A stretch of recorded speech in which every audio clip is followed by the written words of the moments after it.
Assalamualaikum warahmatullahi wabarakatuh. Mari klik subscribe di channel ini dan aktifkan tanda loncengnya untuk mendapatkan update pemberitahuan di video berikutnya.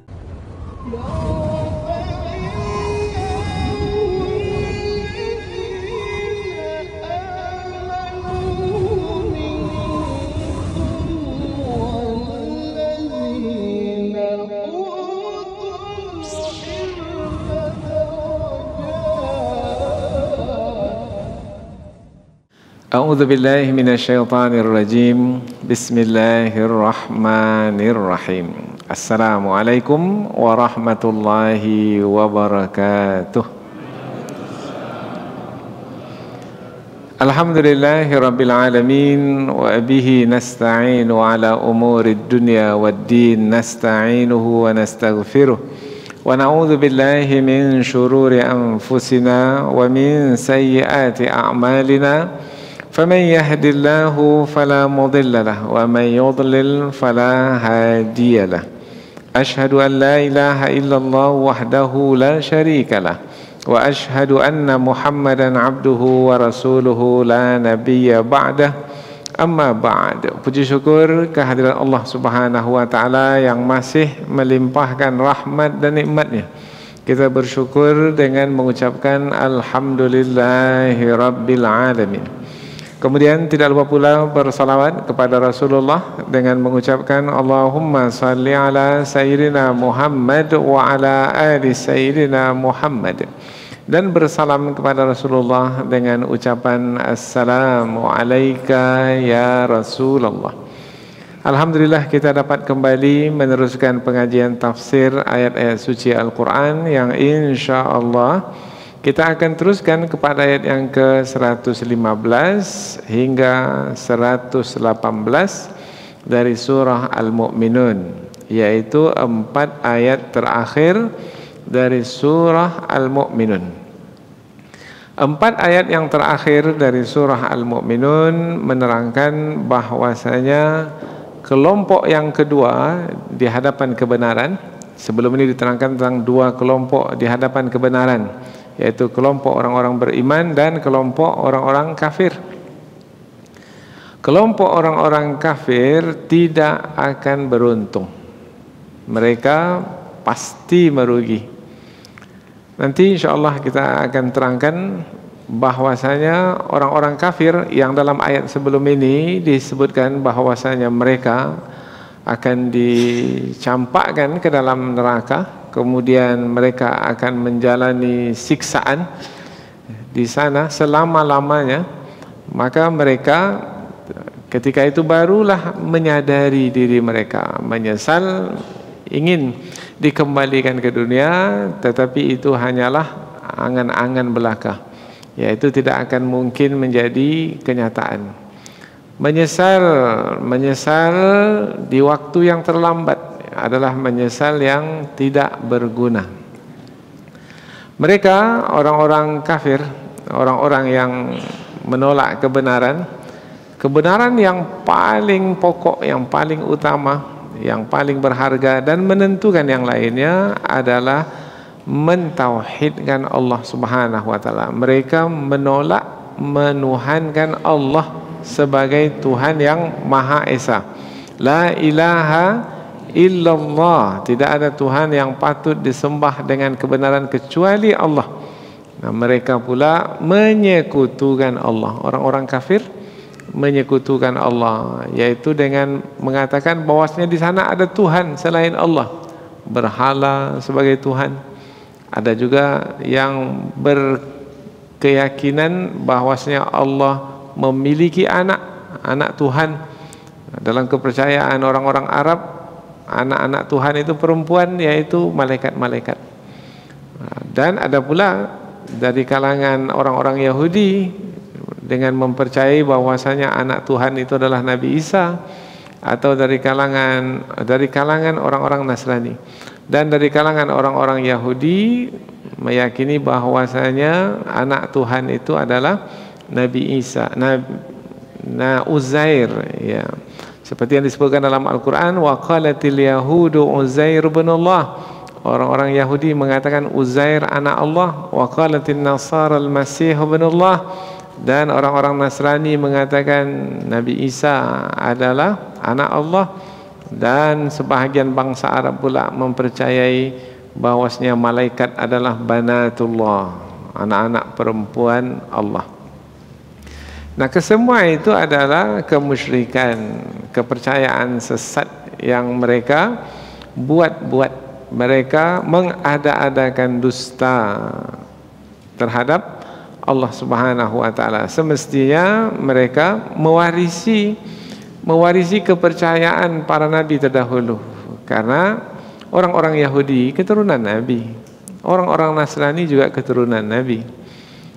Kemudian bangsa Arab pun juga keturunan nabi. Semestinya mereka yang memiliki garis keturunan dengan nabi, nenek moyang mereka nabi, mestinya mereka memiliki kepercayaan sama seperti kepercayaan para nabi terdahulu. Kepercayaan Nabi Ibrahim, Nabi Ismail adalah mentauhidkan Allah. Kepercayaan Nabi Musa, Nabi Isa adalah mentauhidkan Allah, tapi mereka menyeru Tuhan selain Allah juga. Di samping menyeru Allah juga, itu namanya menyekutukan Allah. Dan sebenarnya mereka tidak punya dalil, dan memang tidak ada dalil yang membolehkan penyekutuan Allah. Bermakna mereka membuat-buat sendiri alasan untuk membenarkan perbuatan mereka dalam menyekutukan Allah Subhanahu wa taala. Maka orang yang seperti itu tidak akan beruntung. Orang-orang kafir, orang-orang yang menyekutukan Allah tidak akan pernah beruntung. Di akhir dari surah Al-Mu'minun ini, ayat yang terakhir sekali, Allah memerintahkan kepada Rasulullah, karena dalam surah Al-Mu'minun ini diterangkan tentang kisah dakwah Rasulullah kepada penduduk kota Mekah ketika Rasulullah berada di kota Mekah. Karena ayat-ayat surah Al-Mu'minun ini adalah ayat-ayat Makkiyah, ayat-ayat yang diturunkan di kota Mekah. Allah memerintahkan Rasul supaya memohon ampun kepadanya, meminta rahmat kepadanya, dan Allah adalah sebaik-baik pemberi rahmat yang akan memasukkan ke dalam surga dengan ampunan dan rahmatnya. Inilah dia 4 ayat yang akan kita pelajari dalam pertemuan ini, yaitu 4 ayat terakhir dari surah Al-Mu'minun. Sebagaimana biasa, kita akan mentafsirkan ayat, namun sebelumnya kita akan membaca dan menterjemahkannya terlebih dahulu, dengan harapan supaya kita lebih dekat dengan kandungan ayat ketika kita membahaskannya nanti. Allah Subhanahu wa taala berfirman, A'udzu billahi minasyaitonir rajim. Bismillahirrahmanirrahim. Afa hasibtum annama khalaqnakum abatha wa annakum ilayna la turja'un. Fata'ala Allahul malikul haqq. La ilaha illa huwa rabbul arsyil karim. وَمَنْ يَدْعُ مَعَ اللَّهِ إِلَهًا آخَرَ لَا بُرْهَانَ لَهُ بِهِ فَإِنَّمَا حِسَابُهُ عِنْدَ رَبِّهِ إِنَّهُ لَا يُفْلِحُ الْكَافِرُونَ وَقُلْ رَبِّ اغْفِرْ وَارْحَمْ وَأَنْتَ خَيْرُ الرَّاحِمِينَ. Allah Subhanahu wa taala berfirman, Afa hasibtum, maka apakah kamu mengira, annama, sesungguhnya, khalaqnakum, kami menciptakan kamu, abathan, sia-sia, atau secara sia-sia, atau secara main-main, tidak ada tujuannya. Apakah Allah menciptakan ciptaan itu tanpa tujuan? Tidak. Kalau ada yang mengira seperti itu, perkiraan yang salah. Wa annakum, dan sesungguhnya kamu, ilaina, kepada kami, la turja'un, tidak akan dikembalikan. Kamu mengira bahwasanya kamu tidak akan dikembalikan? Tidak, semua akan kembali kepada Allah. Maka apakah kamu mengira sesungguhnya kami menciptakan kamu secara bermain-main atau sia-sia? dan sesungguhnya kamu tidak akan dikembalikan kepada kami? Nah, ayat ini berbentuk pertanyaan. Berbentuk pertanyaan sebenarnya bukan tujuannya untuk dijawab, enggak, tapi untuk menerangkan bahwasanya jawabannya pasti semua orang tahu, yaitu Allah tidak menciptakan makhluk dengan sia-sia, dan setiap makhluk apabila wafat, mati, maka pasti akan dikembalikan kepada Allah nanti di hari akhirat kelak. Ayat berikutnya, Fata'ala, maka maha tinggi Allah, Al-Malik, Raja, Al-Haq, yang sebenarnya. La ilaha, tidak ada Tuhan yang patut disembah dengan kebenaran, illa huwa, kecuali dia, Rabbul Arshil Karim, Tuhan Arash yang mulia.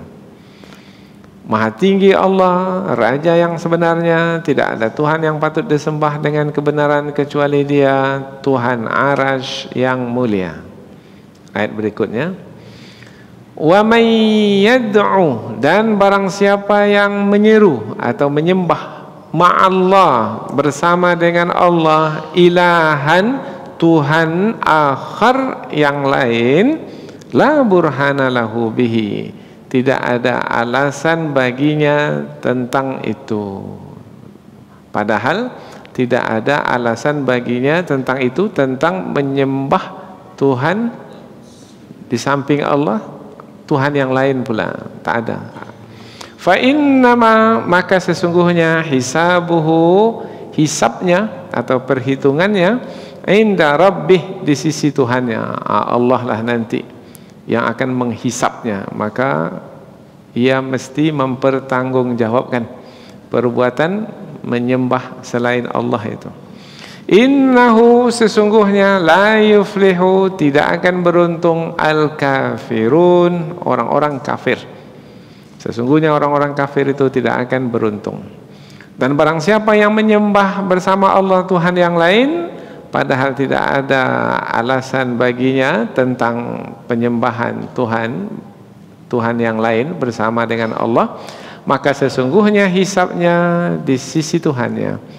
Sesungguhnya orang-orang kafir tidak akan beruntung. Ayat terakhir, wa qul, dan katakanlah wahai Muhammad, Rabbi, wahai Tuhanku, ighfir, berilah ampunan, warham, dan berilah rahmat, wa anta, dan engkau ya Allah, khairur rahimin, sebaik-baik yang memberi rahmat. Nah, rahmat apabila difahami kasih sayang, maka kasihanilah, dan sesungguhnya engkau adalah sebaik-baik yang pengasih. Inilah dia 4 ayat terakhir dari surah Al-Mu'minun yang menerangkan tentang orang-orang kafir, yaitu satu kelompok manusia dari 2 kelompok di hadapan kebenaran, yaitu mereka yang menolak kebenaran, bahwasanya mereka itu adalah orang-orang yang tidak akan beruntung. Mereka adalah orang-orang yang gagal dari tujuan penciptaan sebagai manusia, karena manusia diciptakan oleh Allah adalah untuk mentauhidkan Allah, untuk beribadah kepada Allah.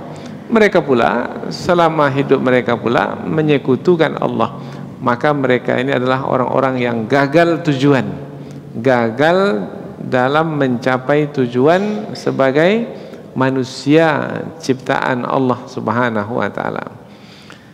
Kemudian mereka yang tidak percaya bahwasanya nanti di sana ada hari kebangkitan, yaitu manusia bukan berakhir dengan kematian, tapi manusia dibangkitkan kembali, kemudian manusia akan kembali kepada Allah untuk mempertanggungjawabkan apa yang telah mereka lakukan selama hidup di dunia. Itu adalah keimanan, kepercayaan, kebenaran yang tidak boleh ditolak. Jadi kalau ada yang tidak percaya kepada hari akhirat, hari kebangkitan, hari pembalasan, maka mereka itu adalah orang-orang kafir. Maka orang yang tidak percaya kepada hari akhirat tidak akan pernah beruntung. Nah, apa sebab? Sebab nanti barulah menyesal apabila telah kematian tiba atau dibangkitkan kembali, dimasukkan ke dalam neraka, barulah menyesal, minta dikembalikan ke dunia. Ini seperti yang disebutkan dalam ayat sebelum ini.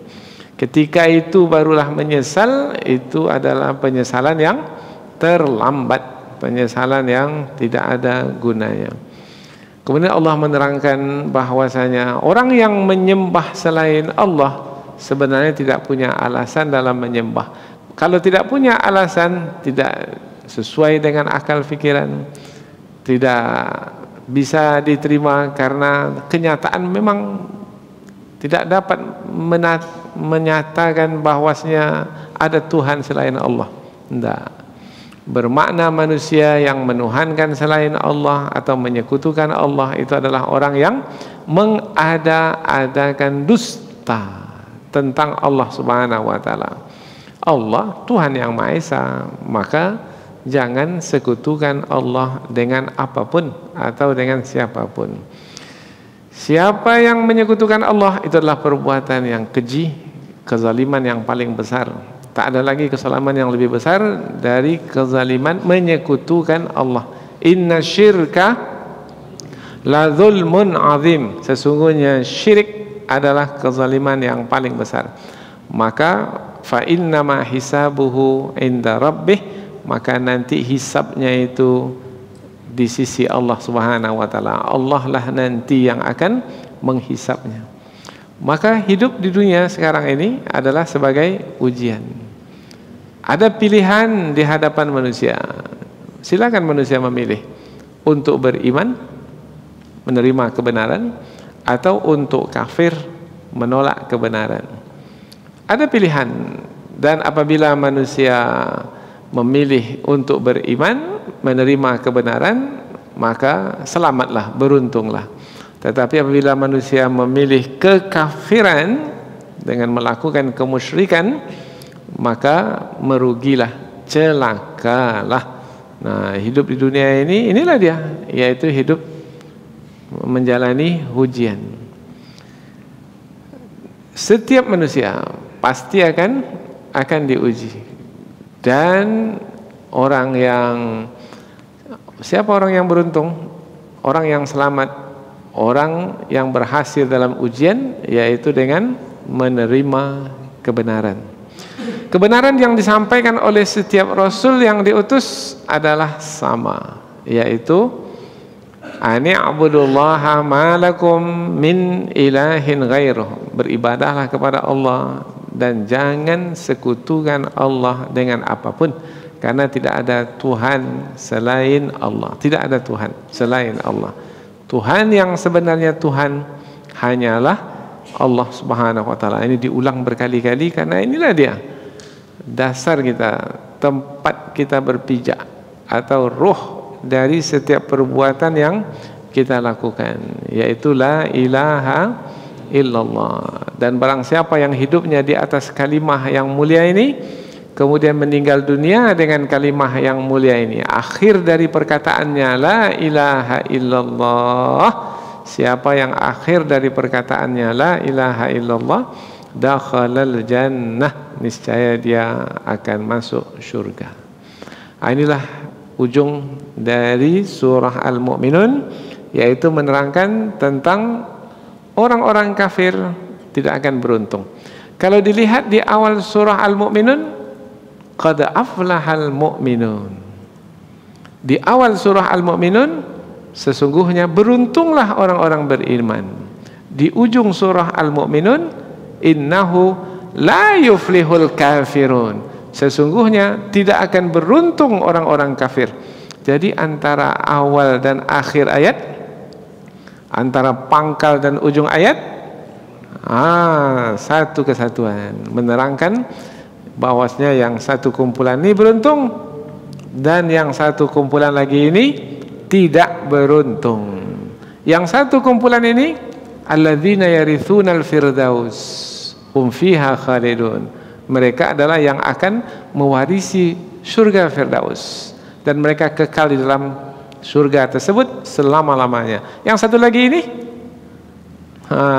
tempat mereka di neraka jahanam dan mereka kekal pula selama-lamanya. Ini disebutkan dalam ayat sebelum ini.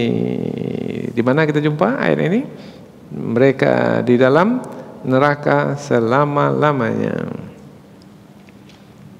Mulai dari ayat yang ke-103, wa man khaffat mawazinuhu, barang siapa yang ringan timbangannya, faulaika, maka mereka itu alladzina khasiru anfusahum, mereka adalah orang-orang yang merugikan diri mereka sendiri. Apa sambungannya? Fi jahannam khalidun, mereka di dalam neraka jahannam khalidun, selama-lamanya. Pilih untuk tinggal di mana? Itulah dia pertanyaan untuk kita sekarang. Pilih untuk tinggal di surga Firdaus selama-lamanya, atau di dalam neraka Jahannam selama-lamanya. Kapan memilihnya? Nanti di akhirat. Tidak, memilihnya sekarang di dunia ini. Bagaimana cara memilihnya di dunia ini? Yaitu dengan beriman kepada Allah, kemudian membuktikan keimanan dengan amal-amal saleh yang kita lakukan. Inilah sebagai pendahuluan, tak begitu susah untuk memahami 4 ayat ini, dan mungkin lebih banyak kepada nasihat, peringatan bagi kita supaya kita menjadi lebih berhati-hati dan berwaspada. Bisa kita tergelincir? Bisa. Banyak yang tergelincir, yaitu yang murtad setelah beriman. Ada banyak. Maka perlu kita untuk berhati-hati dan berwaspada. Jaga diri bukan hanya jasmani saja. Jaga diri, jaga akal fikiran, yaitu dengan ilmu pengetahuan. Tapi ada lagi yang lebih penting untuk dijaga, yaitu jaga iman yang ada di dalam dada. Karena iman itu bisa bertambah, bisa berkurang, bisa ada dalam hati kita, bisa juga hilang, bisa lenyap dalam hati. Maka pandailah kita menjaganya. Bagaimana caranya? Jangan pernah putus hubungan dengan Allah Subhanahu wa taala. Berzikirlah, mengingat Allah Subhanahu wa taala. Bangun pagi zikir, salat itu juga zikir. Apa saja yang kita lakukan zikir, dimulai dengan bismillah, diakhiri dengan alhamdulillah, zikir. Pagi hari, naik matahari, zikir. Apa saja yang kita lihat di alam semesta ini, kita bisa berzikir. Matahari yang terbit, alhamdulillah matahari terbit, bersinar. Menjalankan tugasnya sebagai ciptaan Allah yang mendatangkan manfaat bagi manusia. Alhamdulillah, memuji Allah. Apa saja yang dilihat, maka membuat kita bersambung dengan Allah. Inna fi khalqis samawati wal ard wa ikhtilafil laili wan nahar la ayatin li ulil albab alladzina yadhkuruna Allaha qiyaman wa qu'udan wa 'ala junubihim wa yatafakkaruna fi khalqis samawati wal ard rabbana ma khalaqta hadza batilan subhanak faqina 'adzabannar. Ini ayat yang biasa kita dengar kan, selalu dibaca oleh imam-imam kita ketika salat. Maka kita kalau dapat memahami kandungan maknanya, sesungguhnya dalam penciptaan langit dan bumi, pergantian siang dan malam, itu adalah sebagai tanda-tanda kekuasaan Allah Subhanahu wa taala yang dapat difahami oleh orang-orang yang memiliki pemahaman yang mendalam. Mereka ini akan berzikir mengingat Allah. Yang memiliki pemahaman yang mendalam ini akan berzikir kepada Allah di waktu berdiri, di waktu duduk, dan di waktu berbaring. Manusia itu pasti salah satu dari yang 3 itu. Kalau tidak berdiri, duduk. Kalau tidak duduk, berbaring. Maknanya dalam setiap keadaan mengingat Allah Subhanahu wa taala. Wahai Tuhan kami, tidaklah Engkau ciptakan semua ini sia-sia. Peliharalah kami dari siksa api neraka. Nah, inilah beberapa ayat yang isinya adalah peringatan dan juga isinya adalah ancaman bagi sesiapa yang melakukan kemaksiatan, yaitu kemusyrikan. Tak ada lagi rasanya yang lebih buruk dari kemusyrikan. Maka apabila mendengar ayat-ayat seperti ini, maka segeralah bertaubat kepada Allah Subhanahu wa taala. Atau siapa yang tergelincir, mungkin mendekati kepada kemusyrikan maka segeralah memohon ampun kepada Allah, minta rahmat Allah, karena Allah adalah sebaik-baik pemberi rahmat. Inilah 4 ayat yang terakhir. Kita coba membahaskan ayat yang 4 ini, mulai dari ayat yang ke-115. Afahasibtum annama khalaqnakum abatha. Maka apakah kamu mengira sesungguhnya kami ciptakan secara bermain-main atau sia-sia? Abathan ini sia-sia atau bermain ini sebenarnya maknanya adalah tanpa tujuan. Apakah Allah Subhanahu wa taala menciptakan manusia tanpa tujuan? Tidak. Tujuan apa makna tujuan? Untuk apa diciptakan?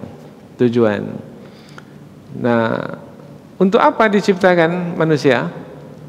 Apakah manusia diciptakan supaya manusia itu makan, minum, kemudian menikah, beranak pinak, bercucu, kemudian mati? Begitu?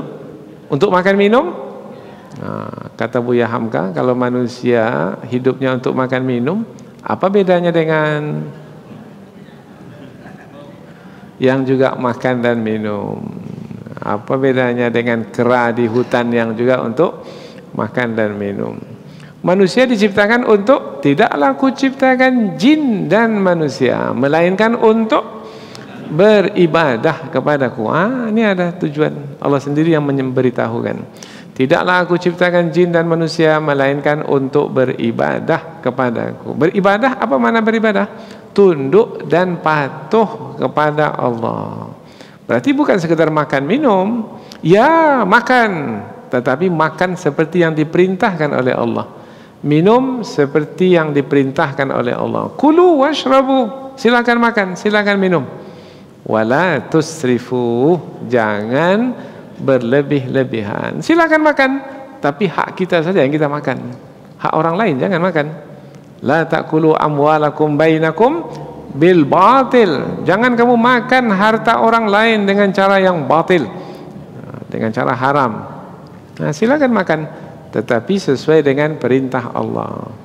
Jadi kita dalam menjalani hidup itu adalah sebagai menjalankan perintah Allah. Allah itu ada memerintahkan, kemudian juga ada melarang. Yang diperintahkan oleh Allah buat, dan yang dilarang oleh Allah tinggalkan. Menjalankan perintah Allah dan meninggalkan larangan Allah, itulah yang disebut sebagai beribadah. Maka pastikan betul setiap yang kita buat itu adalah perintah Allah atau larangan Allah. Kalau perintah Allah, lanjutkan. Tapi kalau larangan Allah, segera hentikan. Nah, berarti kita telah berhasil dalam mencapai tujuan dalam penciptaan diri kita, yaitu untuk beribadah kepada Allah. Apa tadi makna beribadah? Tunduk dan patuh kepada Allah. Kalau disebut tunduk dan patuh, bermakna di sana ada apa? Ada perintah, ada larangan. Tunduk, patuh apabila ada perintah kita buat. Tunduk, patuh apabila ada larangan kita tinggalkan. Itu maknanya tunduk dan patuh.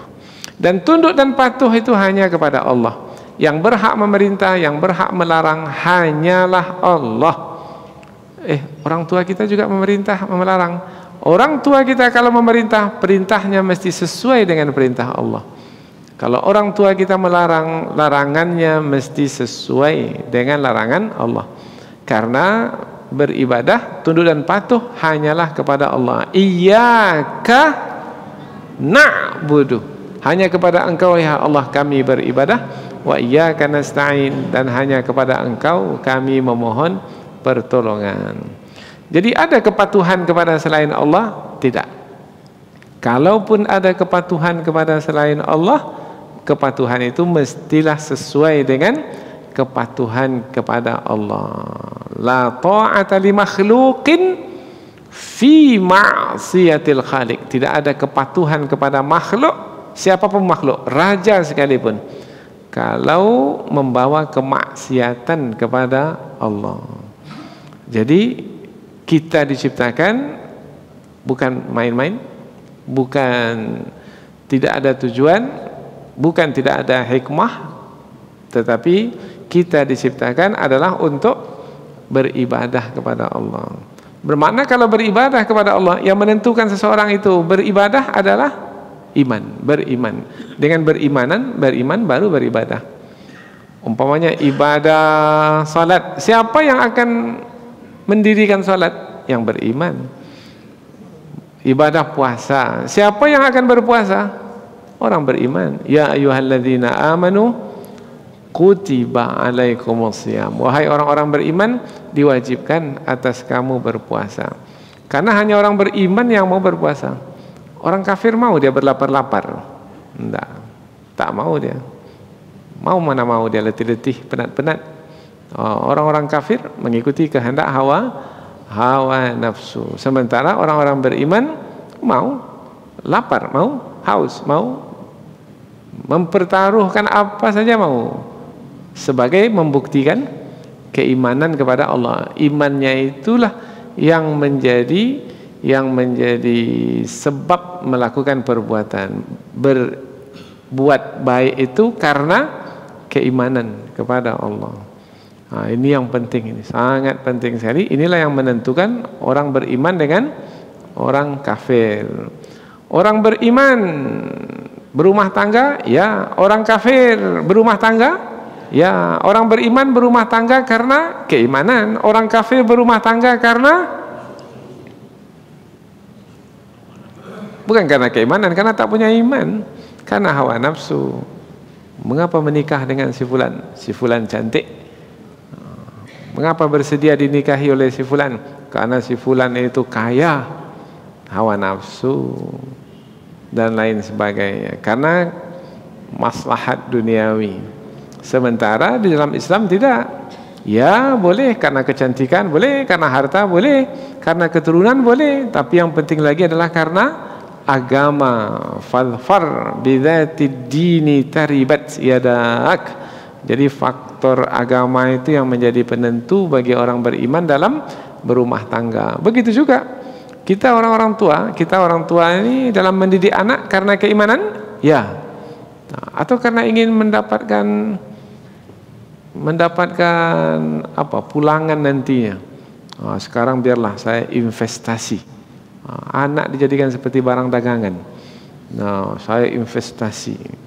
Biar saya keluarkan uang banyak, tapi nanti ketika saya sudah tua, anak mesti mengembalikan uang yang saya telah keluarkan. Berapa banyak selama ini saya telah keluarkan uang. Maka nanti anak kalau mendapat gaji, maka dia mesti ansur kembali. Begitu? Enggak. Karena kita dalam mendidik membesarkan anak adalah karena keimanan kita kepada Allah Subhanahu wa taala. Afa hasibtum annama khalaqnakum abathan? Maka apakah kamu mengira sesungguhnya kami menciptakan kamu abathan, tanpa tujuan? Ada orang yang melakukan perbuatan tanpa tujuan.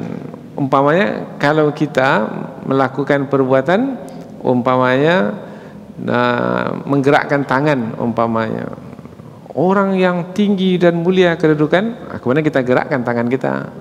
Ada tujuan atau tidak ketika kita mengangkat tangan ini? Ada. Orang-orang kafir itu adalah orang-orang yang hina. Ketika tangan kita letakkan begini, gerakan ini berguna? Ada manfaat? Ya, karena ada tujuannya. Tapi ada orang yang menggerakkan tangannya tak ada tujuan. Menung dia di tepi sungai, kemudian di tangannya ada ranting, dia pukul-pukul lah kayu yang ada di depannya. Ada tujuannya? Tidak ada tujuan. Ini namanya abasan. Tidak ada tujuan. Apabila anak-anak kita umpamanya bermain-main, main sepak bola, tendang sana, tendang sini, tendang sana, tendang sini, habis 1 jam bermain-main. Ada tujuan? Ya, kalau tujuannya untuk menguatkan badan, berguna. Tetapi waktunya kapan? Apabila waktu sholat sudah masuk, kemudian masih juga dia bermain-main, bermakna sudah tidak lagi mencapai tujuan yang lebih tinggi, yaitu tujuan lebih tinggi bukan hanya sekedar untuk menguatkan badan, tetapi adalah untuk beribadah kepada Allah Subhanahu wa taala. Jadi ada tujuan rendah duniawi atau madi yang bersifat kebendaan, tapi ada tujuan yang lebih tinggi, yaitu ukhrawi, sifatnya adalah kerohanian. Maka jangan sampai tujuan yang tinggi itu dikalahkan oleh tujuan yang rendah. Tujuan yang bersifat ukhrawi, di akhirat kita akan mendapatkan balasan, jangan sampai dikalahkan oleh tujuan yang hanya bersifat duniawi, yang di dunia ini saja. Melihat, menonton, menyaksikan permainan sepak bola 2 kali 45 menit, ya 2 babak tapi tak solat maghrib, tak solat asar, ini berarti sudah mengalah kan? Nah, itu permainan. Oh, yang seperti ini sudah tidak lagi disebut permainan, tapi yang seperti ini sudah disebut melalaikan, perbuatan yang melalaikan. Nah, ini ada perbedaan antara la'bun, permainan, lahwun, itu yang melalaikan. Yang melalaikan ini bukannya tidak berguna, tapi merugikan, malah merugikan kita. Hati-hati. Sesungguhnya Allah Subhanahu wa taala menciptakan manusia tidak bermain-main, bukan sia-sia, tetapi ada tujuan. Maka apabila kita menjalani hidup dengan tujuan kita adalah untuk beribadah, maka beruntunglah. Apabila tidak, maka merugilah. Wa annakum ilaina la turja'un, dan sesungguhnya kamu kepada kami tidak akan dikembalikan. Kalau kamu beranggapan demikian, salah. Apa sebab? Sebab setiap manusia itu apabila mati pasti akan dikembalikan kepada Allah. Inna lillahi wa inna ilaihi raji'un. Sesungguhnya kita datang dari Allah dan kita akan kembali kepada Allah. Ini biasa disebut ketika kita mendengar ada kematian, inna lillahi wa inna ilaihi raji'un. Maknanya adalah hidup ini bukan berakhir dengan kematian, karena ada lagi hidup selepas kematian. Maka doakanlah orang yang meninggal itu, Allahumma ighfirlahu warhamhu wa'afihi wa'fu anhu. Wa annakum ilaina la turja'un, dan sesungguhnya kamu kepada kami tidak akan dikembalikan, tidak akan dikembalikan. Fata'alallahul malikul haq, maka maha tinggi Allah al-malikul haq, raja yang sebenarnya. Raja yang sebenarnya berarti ada raja yang tak sebenarnya, berarti ya. Al-Malikul Haq, hak itu makna raja yang tetap raja. Tapi ada raja di dunia. Raja yang di dunia ini apakah tetap raja? Belum tentu. Apa sebab? Bisa jadi sebelum ia meninggal dunia sudah jatuh kerajaannya, maka dia sudah tidak lagi menjadi raja. Karena ada orang yang Allah beri kerajaan kepadanya, kemudian Allah ambil sebelum ia meninggal dunia. Qulillahumma malikal mulki tu'til mulka man tasha wa tanzi'ul mulka mimman tasha. Ya Allah, Engkau adalah penguasa dari sekalian yang berkuasa. Engkau berikan kekuasaan kepada siapa yang Engkau kehendaki, dan Engkau cabut kekuasaan dari siapa yang Engkau kehendaki. Maka tidak lagi jadi raja. Padahal sebelumnya raja, karena sudah dijatuhkan kerajaannya. Berarti raja yang seperti itu raja yang tidak tetap menjadi raja. Allah Subhanahu wa taala raja yang sebenarnya, yang tetap terus menjadi raja. Raja yang di dunia ini meskipun sampai meninggal dunia jadi raja, tapi nanti kalau dibangkitkan di hari akhirat tetap juga jadi raja. Tak ada lagi jadi raja. Berarti raja di dunia ini kalaupun jadi raja sampai mati hanya di dunia ini saja. Kalau sudah di akhirat nanti Allah bertanya, limanil mulkul yaum, kerajaan pada hari ini milik siapa? Dalam Quran ada itu pertanyaan itu. Maka dijawab, tidak ada kerajaan pada hari ini kecuali semuanya milik Allah Subhanahu wa taala. Kemudian makna al-malikul haq, raja yang sebenarnya raja? Raja itu maknanya, kan dari kata malik ini dari kata memiliki. Raja memiliki. Raja itu memiliki miliknya dan juga memiliki milik orang lain. Itu raja. Umpamanya raja memiliki istananya, ya. Tapi raja itu juga bisa memiliki rumah warganya atau tidak? Rumah rakyatnya. Bisa kalau raja menghendaki untuk mengambilnya, rakyat tak bisa berbuat apa-apa. Karena raja itu memiliki miliknya, menguasai miliknya, dan juga menguasai jajahannya. Manusia yang ada di jajahannya, kemudian harta tanah yang ada di jajahannya, itu milik raja. Ini raja yang di dunia. Tetapi raja yang di dunia hanya di dunia ini saja. Dia tidak akan dapat menguasai yang lainnya lagi nanti ketika di hari akhirat.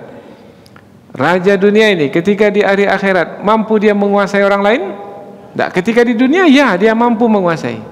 Dia bisa buat orang lain di dunia sesuka hatinya. Tetapi nanti di hari akhirat dia tak bisa menguasai orang lain. Allah Subhanahu wa ta'ala menguasai makhluknya di dunia dan juga menguasai makhluknya di akhirat sekehendaknya. Jadi seperti apa yang Allah kehendaki, maka seperti itu akan berlaku, karena Allah berkehendak atas segala sesuatu tanpa ada siapa yang mampu terlepas dari kehendak dan kuasa Allah. Maka Allah disebut sebagai Al-Malikul Haq. Fata'ala Allahul Malikul Haq. Maka maha tinggilah Allah, Raja yang sebenarnya. Berarti orang-orang kafir itu masuk dalam kekuasaan Allah? Ya, mampukah orang kafir keluar dari kehendak dan kuasa Allah? Tidak, karena Allah adalah Raja yang sebenarnya. Nah, itu makna ayat ini. La ilaha illa huwa, tidak ada Tuhan yang patut disembah dengan kebenaran kecuali Dia. Rabbul Arsyil Karim, Tuhan Arasy yang mulia.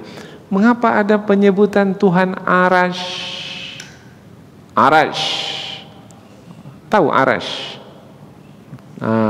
Tahu, kita tak mengetahui Arasy. Apa sebab? Allah menyebut dalam Quran Arasy. Bahasanya Allah menciptakan sab'a samawat, khalaqas samawati wal ard fi sittati ayyam. Allah menciptakan langit dan menciptakan bumi dalam 6 hari. Thumma stawa 'alal arsy. Kemudian Allah bersemayam di atas arsy. Berarti tahu kita ada arsy. Ada. Tapi kita tak mampu melihatnya. Apa sebab? Sebab arsy itu di atas langit yang ketujuh. Langit ini 7 lapis. Langit yang bisa kita lihat ini lapisan yang pertama. Langit pertama saja. Langit yang kedua?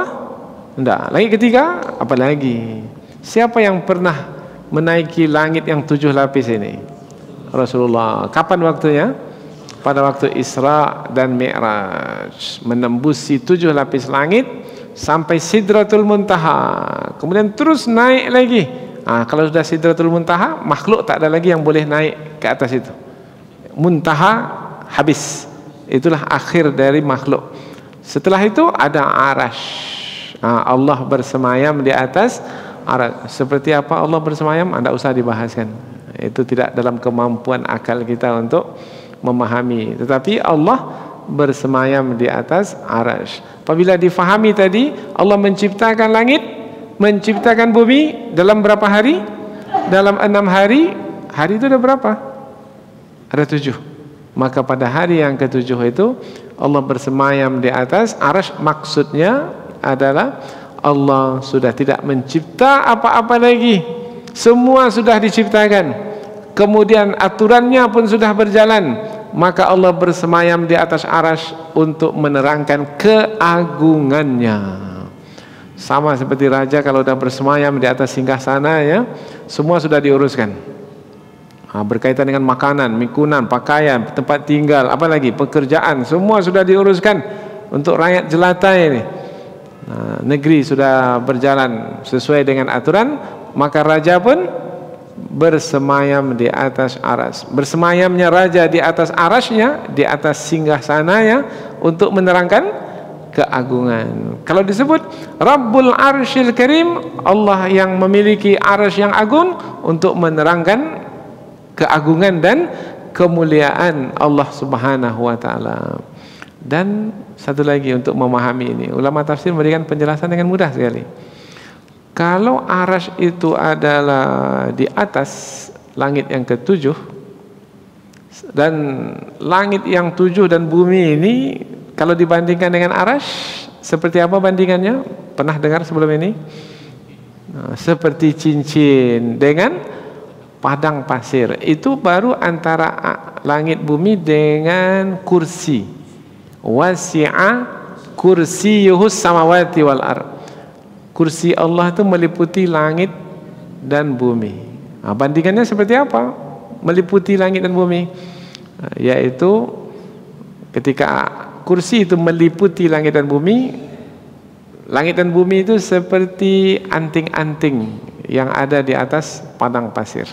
Akan diliputi, yaitu anting-anting itu berada di tengah-tengah padang pasir. Tapi bandingannya yang satu kecil dan yang satu lagi besar, luas. Yang satu kecil saja berada di tengah padang pasir. Itu baru antara langit dan bumi dengan kursi. Kursi pula dengan arsy. Kursi itu seperti anting-anting dan arsy itu seperti padang pasir. Jadi kalau dibandingkan langit dan bumi dengan arsy, seperti apa dia? Dua kali bandingan ya, untuk memahami ya. Maka ulama tafsir kita memberikan penjelasan mudah. Arsy itu adalah saqful makhluk, saqful khalq, yaitu atap dari sekalian makhluk yang ada. Umpamanya kursi itu ciptaan Allah, ya. Langit dan bumi ciptaan Allah, ya. Semua ciptaan Allah itu atapnya adalah arsy. Dan Allah itu bersemayam di atas arsy, menerangkan besar. Arsy itu besar, kemudian tinggi, menaungi semua ciptaan ini. Allah menyebut bahwasanya dirinya adalah pemilik arsy yang mulia, menerangkan bahwasanya Allah Subhanahu wa taala Maha Agung. Dan adakah selain Allah yang disembah oleh manusia seperti itu? Tidak. Maka apabila tidak, maka jangan sekutukan Allah dengan apapun. Berhala seperti itu? Tidak. Kemudian manusia yang dituhankan itu seperti itu? Tidak. Apabila tidak, maka jangan tuhankan selain Allah. La ilaha illallah. Kalau ada juga yang menuhankan selain Allah, tak punya alasan. Alasan kalau dibuat itu adalah alasan yang dibuat-buat, bukan yang sebenarnya. Ini ayat yang berikutnya. Wa may yad'u ma'allahi ilahan akhar, barang siapa yang menyembah bersama Allah Tuhan yang lain, la burhana lahu bihi, tidak ada alasan baginya tentang perbuatan menyembah selain Allah itu, fa innama hisabuhu 'inda rabbih, maka hisabnya di sisi Tuhannya. Ujung ayat terakhir, innahu la yuflihul kafirun, sesungguhnya orang-orang kafir itu tidak akan beruntung. Apa sebab? Sebab tidak sampai ke tujuan penciptaannya sebagai manusia. Orang kafir, manusia kafir itu apabila tidak mentauhidkan Allah, maka tidak akan beruntung. Apabila tidak mentauhidkan Allah, apabila menyekutukan Allah, tidak akan beruntung karena tidak mencapai tujuan. Kalau tak mencapai tujuan, tak beruntung. Bapak Ibu kalau beli handphone tujuannya untuk apa? Untuk berkomunikasi. Sudah dibeli, sudah dimasukkan kartu dalam, sudah hidup baterainya. Tak bisa digunakan untuk nelpon, tak bisa menjawab telepon, tak bisa. Ada untungnya beli handphone itu? Tak sampai ke tujuan. Tak sampai ke tujuan Tak ada gunanya. Beli kendaraan untuk apa? Apa tujuan kita beli kendaraan? Nah, untuk membawa kita dari satu tempat ke tempat yang lain. Tadi kita di rumah dengan kendaraan itu sampai kita ke masjid ini. Itu tujuan kita membeli kendaraan. Kita beli kendaraan tak bisa bergerak. Hidup juga dia, tapi tak bisa bergerak. Ada manfaatnya, tidak sampai ke tujuannya. Maka kalau tak sampai ke tujuannya, sia-sia. Nah, semua ciptaan Allah ini ada tujuan dalam penciptaannya. Bumi ini ada tujuan penciptaan bumi, ada. Langit ada. Manusia ada. Apa tujuan penciptaan manusia ini? Untuk beribadah kepada Allah. Kemudian manusia tidak beribadah kepada Allah, tak sampai kepada tujuan penciptaannya, maka sia-sia sajalah manusia sebagai manusia. Lebih baik tak jadi manusia. Karena kalau manusia sebagai manusia mesti sampai ke tujuan penciptaannya, yaitu untuk beribadah kepada Allah. Tapi ada manusia yang lalai dari beribadah kepada Allah. Ada. Kita termasuk? Kadang-kadang. Baik. Maka ujung ayat, sebenarnya ayat itu sudah berhenti sampai di situ tuh. Itu kelompok yang kedua. Maka ada pelajaran yang Allah berikan kepada Rasulullah. Waqul, katakanlah wahai Muhammad, Rabbighfir, wahai Tuhanku ampunilah aku, karena kadang-kadang aku ya Allah tidak beribadah kepadamu, lalai kepadamu. Tapi apakah Rasulullah itu lalai? Enggak. Ini doa ini kepada Rasul untuk disampaikan kepada umat supaya kita mengamalkannya. Karena kadang-kadang kita lalai juga dalam beribadah kepada Allah. Rabbighfir, ampunilah hamba ya Allah, warham, dan kasihanilah hamba ya Allah, wa anta khairur rahimin, sesungguhnya engkaulah sebaik-baik yang mengasihi.